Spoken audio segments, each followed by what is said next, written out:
Hello, welcome back to education, and we continue with psychology of education. And today we are looking at lesson 5, which is the learning diversity. Learning diversity. This is your host, Dr. Tulipo Mwenifumbo, and you can contact me on WhatsApp plus 260 76 976 181 253 plus 260 97 61 81 253. In this lesson, we are going to look at, which is lesson 5, we are going to look at learning and diversity. Learning, learning and cultural diversity, and we are going to look at learning and individual diversity, that is learning styles and special needs. Then we are going to look at strategies for addressing diversity in the classroom.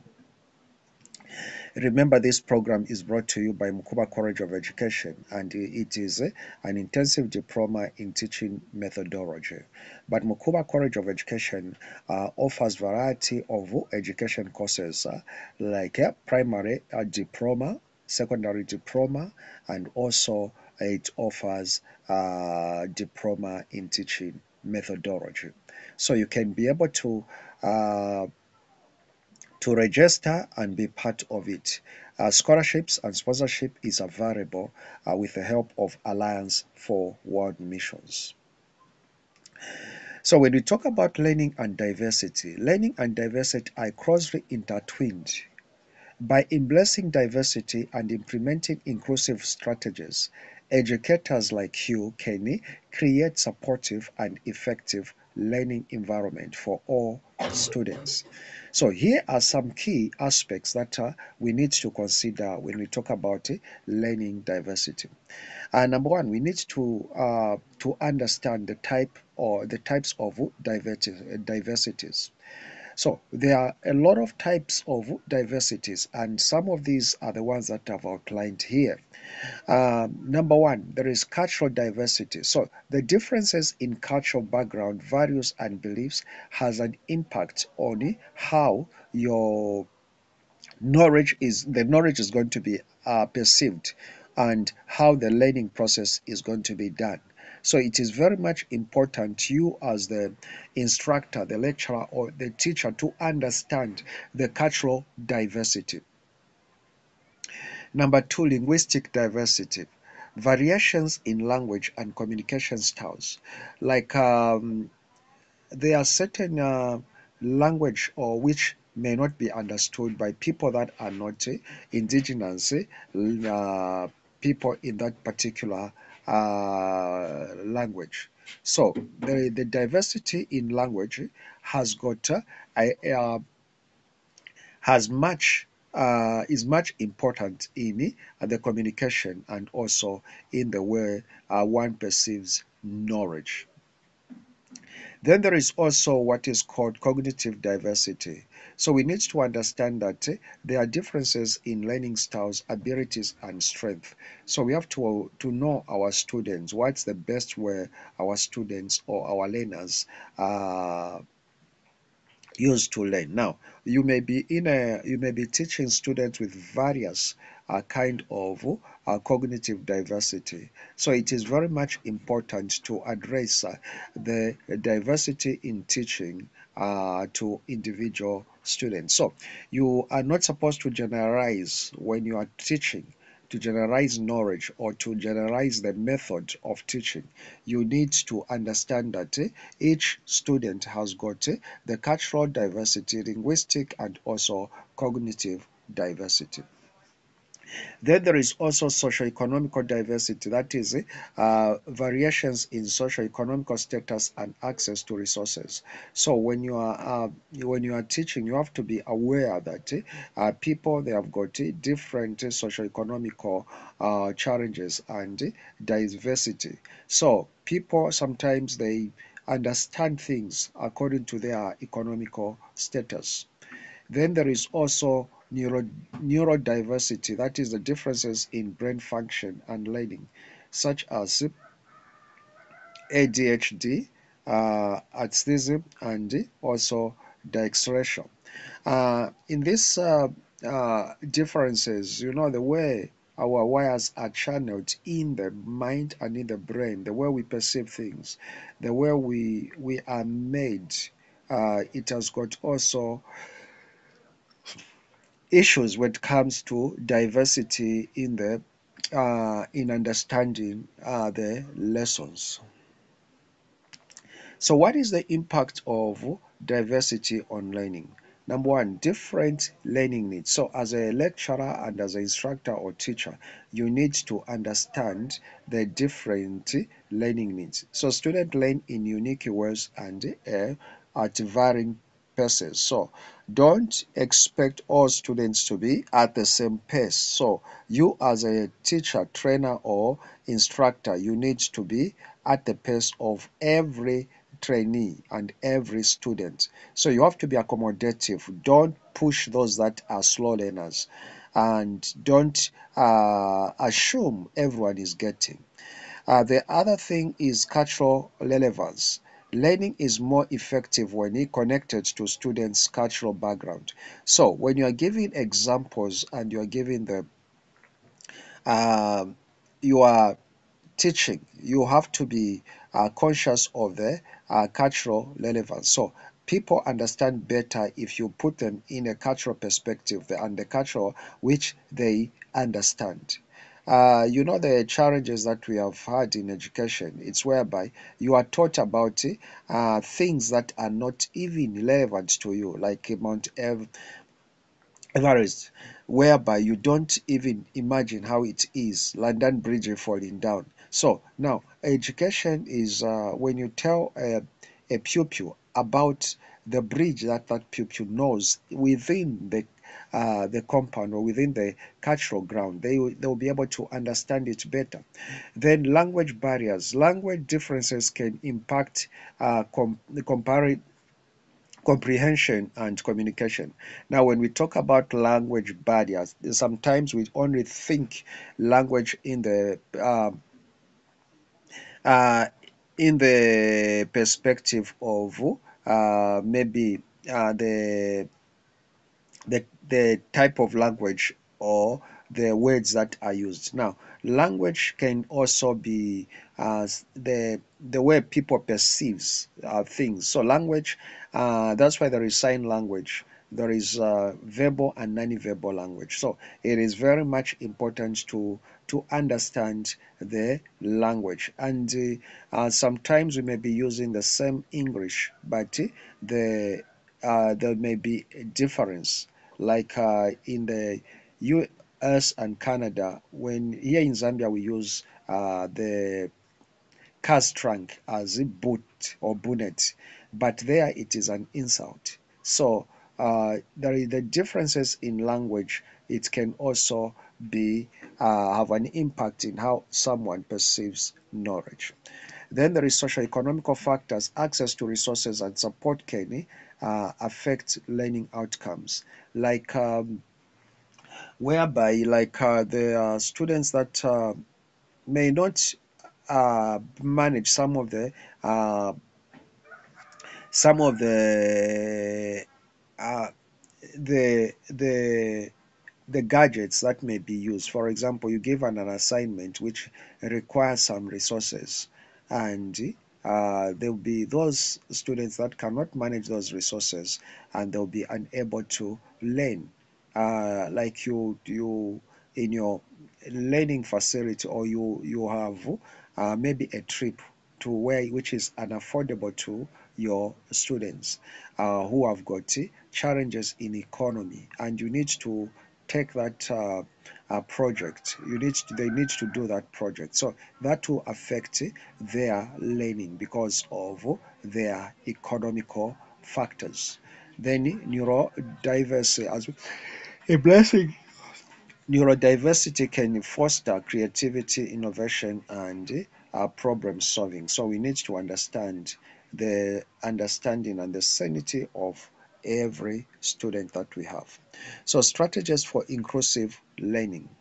Number one, as an instructor, you need to differentiate instruction. So tailor teaching to meet diverse learning needs. So you may be in a class which has got different people with socioeconomical factors. They have got different languages and different backgrounds. So you need to be widely widely in diverse as a teacher.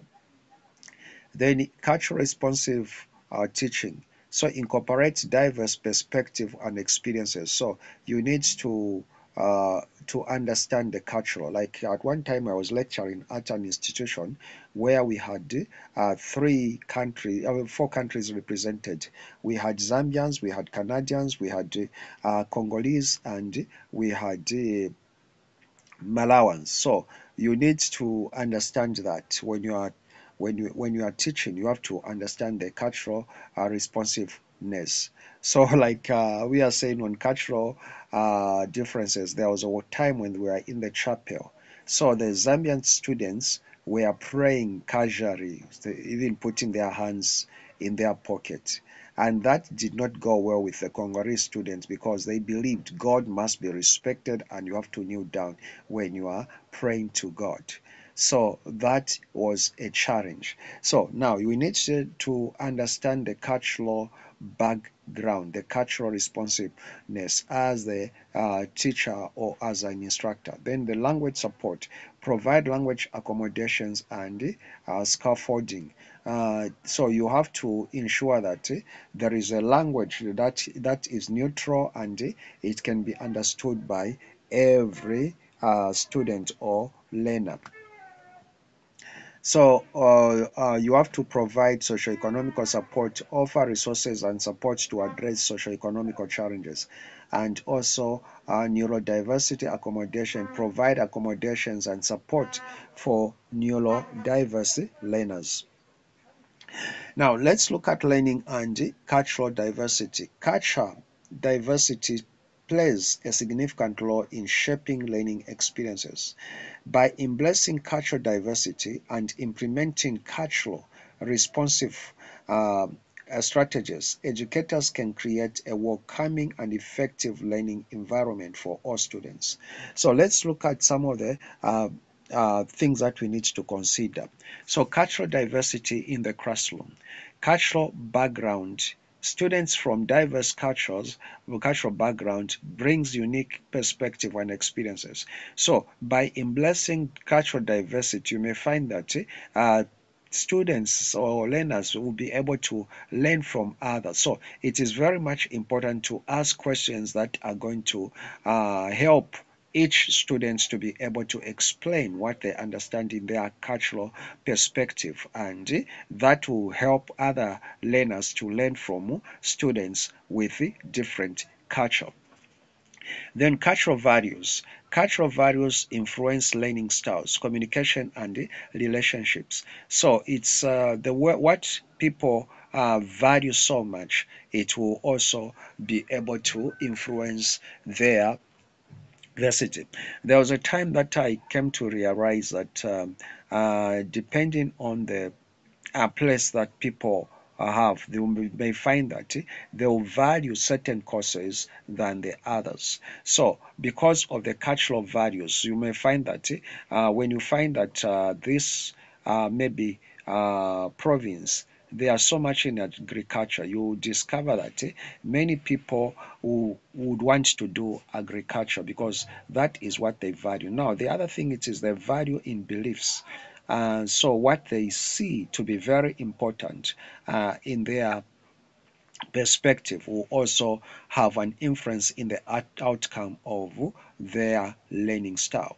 Then cultural identity. Students' cultural identities impact their sense of belonging and engagement. So we need to be sensitive as instructors and lecturers on what is called cultural identity. So students sometimes they understand and they see their identity in their cultural where they belong. Like there was a time when I were in school and we had uh, this lecturer who was a white person, and he says the during independence, the behavior of those people that were fighting for independence uh, was was very uh, he criticized and he said that is not acceptable. That is not how you resolve matters. You cannot resolve matters in the way they were behaving, like struggles, like throwing of stones and all that. He criticized that, and you can imagine he's in an African classroom and we all demonstrated and we left, and that's how we hated these classes, and we never until he apologized. But even if he apologized, still we had some reservation to his teaching. So hence it affected our performance in his course. So it's very much important to be sensitive to the cultural identity. So don't say anything that is going to injure some students' cultural background or cultural identity. The impact of cultural diversity on learning. Uh, Culturally relevant pedagogy. Teaching practices that reflect students' cultural background enhance learning. So you have to understand the cultural and also incorporate the culture of your learners into your teaching method. Then also diverse perspective, exposure to diverse perspectives foster critical thinking, empathy and understanding. So you need to allow, as I said, that if you have the student from different background, and also it is just important that students are able to express themselves in their cultural perspective so that other student may be able to learn, and that helps in empathetic learning, empathetic understanding of other people's culture. Then language and communication. Language barriers can impact learning. Culturally sensitive communication helps students to learn. Then what strategies for cultural responsive teaching? Incorporate diverse texts and resources. Use cultural relevant examples and analogies. So you have to use examples that are context to that culture. Then foster inclusive classrooms and relationships. So you need to understand, as I was saying that I was lecturing in an environment where there are Canadian students, Zambian students, Congolese students, and Malawian students. So you need it's you may find that if you are not sensitive, you may not be able to communicate effectively to some cultural. That's why when we are doing missions, we were told we were uh, taught contextualization, and also like what Paul says, when I'm in Loma, I do what Lomans do. Then there is also some things like cultural anthropology, where you understand the cultures of other people. So you need to foster inclusiveness when you are teaching in a class. Sometimes you may assume, because they are all or your Zambians, and you may assume that they understand what you're talking about. There are a lot of influence from the background that needs to be understood if you are to communicate effectively as an instructor. Then address cultural biases and stereotypes. So there are cultural biases that also you need to be aware of as the instructor. So you have to be very inclusive in teaching. Support language diversity and bilingualism. Bilingualism, it's whereby you allow people to express themselves in their language. Like as I was saying, when you're teaching like um, in an institution, even in Africa, you would find that we may be speaking the same language. There is Nigerian English, there is Malawian English, there is Zambian English, there is South African English, there is Zimbabwean English. Oh, in that class, I also forgot about Zimbabweans. We had also Zimbabwean students. So you find that there will be difference in the language diversity and how they'll be able to incorporate the language with their uh, their cultural and also their other languages. We have to embrace the diverse learning styles and strength. So you have to understand that when you are dealing with cultural differences, also provide opportunities for student voice and choice. So you have to also to allow the students to express how best they may want your teaching methods to be, and engage with families and communities if you are teaching children, and not only children. If you are doing the community-based trainings, you have to engage the communities in the best way you can be able to do your teaching. Recognize then the learning styles and special needs. Also, it is very much important to understand the learning styles and special needs. By recognizing and supporting individuals' diversity, educators can create a more inclusive and effective learning environment for all students. So let's look at some of the key points to consider. So learning styles, there is visual learners learn through images, diagrams, and videos. So there are students that are very good at learning when they are able to see. They learn well when they are seeing. So it is very much important to use visual analogies and also images like diagrams, videos. So some students, they learn well when they are able to see. They are able to see, they are able to demonstrate, and they see what you are talking about. Then there is also auditory learners. So the auditory learners are learners that learns through sounds, music, and oral instructions. So those the you have to incorporate auditory learners, whereby you have to understand that it's not every learner that will be able uh, to learn through demonstration experiment, but others, they just hear and they learn. So give instructional, speak when you are teaching.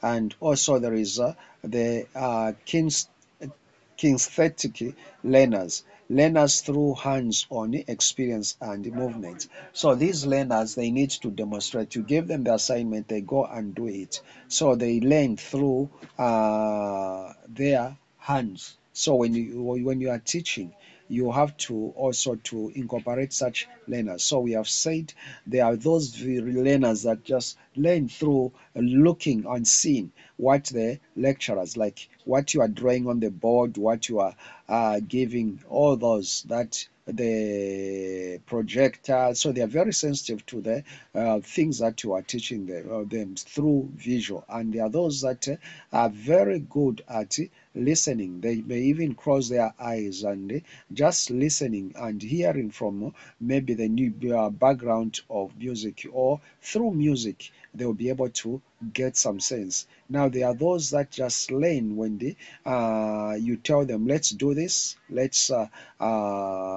jump, let's do this, let's. So there are different learning styles. Then there is also tactile learners, learn through touch and texture. So those learners, they are very much when they are uh, when you are writing, and also you make them experience, make them touch what they are learning. Then multimodal learners learn through a combination of styles. So they are learners that want all these things for them to understand. You give them the example, you have to draw something on the board, you have to give them the sound that they'll be able to understand. You have to make them demonstrate. That's how they are going to learn. So special needs, learning disabilities, there is what is called dyslexia.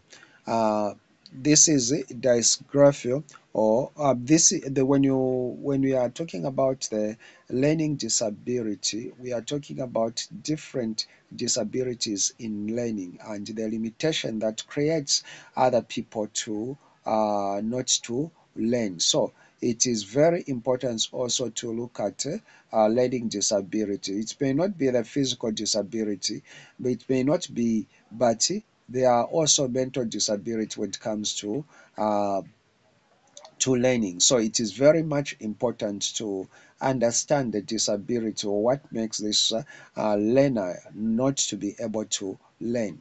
Then there is physical disability, that is mobility, sensory, or chronic health conditions. So physical disability also has much to do when it comes to the learning styles. So you as an instructor, as a teacher, as a trainer, you need to also to look at the disabilities. You cannot be giving examples or writing on the board when you are teaching the blind people or people that are visual impaired. You cannot also be using the voice when you are teaching people that are uh, have ear impaired. So you have to look at those things. Then there is also neurodiversity conditions. Those that have challenges when it comes to learning. Sometimes they experience anxiety. They feel they cannot understand. They there are people that just are afraid of understanding. I may not understand this. And those that have challenges in understanding some subjects. Then they are gifted and talented uh, learners, which are advanced cognitive abilities. Those that are gifted and they are very easy to understand. They are learners that are very good when it comes to understanding. So strategies of supporting diversity. You have to have differentiated instruction, tailored teaching the students' needs, universal design for learning, accommodations and modifications. So ensure that you accommodate every student. Use technology to include other students. Utilize digital tools to support diverse learning. Inclusive classroom. Foster a welcome environment that values diversity. Assistive technology provides tools to support students with physical or sensory disabilities. Also, you have to help students learning plans, develop individualized plans to support students with special needs. Professional developed educators should receive training to support diverse. So, as a professional, learn to learn. Always know that things are changing, so you have to always research on the best, how you can be able to improve your teaching methodology. So strategies for addressing diversity in the classroom. These strategies can help create a more inclusive and supportive learning environment for all students. So here are some of the strategies for addressing the diversity in a classroom. Cultural responsive teaching. Incorporate diverse texts, images, and resources that reflect students' background. Then differentiate instruction. Tailor teaching to meet diversity. So there are those instruction like where you give instruction, you give lecturing, you facilitate. So all those things we are going to learn them in class management as a course. Inclusive language. Use language that values diversity and promote inclusiveness. Diverse classroom materials. Use materials that reflect diverse cultures, races, and abilities. Or safe space creation. Establish a welcome and inclusive classroom. Now, we are living in a we are living in a what is called network generation. Like as I'm teaching, there are people from other countries that are learning different countries. So we, especially in this generation, because the trainings will be so much online, and so you have to be so much diverse in cultural and lessons abilities. So safe space creation. Establish a welcome and inclusive classroom environment. Then there is student voice and choice. Encourage student participation and offer choices to promote engagement of students. address biases and stereotypes. Discuss and address biases and stereotypes that may arise. Then also we said you involve community. Even when you are dealing with like my trainings are international. We have got different people from different countries, so we will have to engage on how best you can be able to involve different people from different background and from different countries. Engage with diverse families and communities to build relationships. So professional development, as we said, as a professional, you need to an ongoing professional development. So ensure that you are relevant at every stage. Don't be a teacher who is outdated, using the examples that are outdated, and also uh, as you are learning now, don't think that this kind of information will be relevant in 20 years from now, because the world is moving very fast. So you have to be cultural or sensitive to the changing environment. So flexible grouping, use flexible grouping strategies to promote diversity and inclusive. So like there are some times where when I'm giving the assignment, I'll give assignment differently according to the countries. Like when I'm teaching law, I'll be able to say, okay, Malawi, can you research, can you find the uh, inheritance law, and Zambia find the estate act. So you may find that it may be the same but different in culture, the way they have more tailored it according to the country. Then use also restorative practice. Implement restorative practice to build community and address conflicts. Then is social emotional learning. Integrate social emotional learning to support students with needs. Okay, so thank you so much. I believe you have had a very long class, and you have to understand what the cultural diversity or diversity in learning. So it is very much important if you are to communicate effectively to your learners as a teacher, as a lecturer, as an instructor. So know that you have got different learners and different learning diversity. Remember, this program is brought to you by Mukuba College of Education. We offer primary school education. We offer also secondary school education, and we offer what is called intensive diploma in teaching methodology. Thank you so much, and God bless you. Meet you in the next class.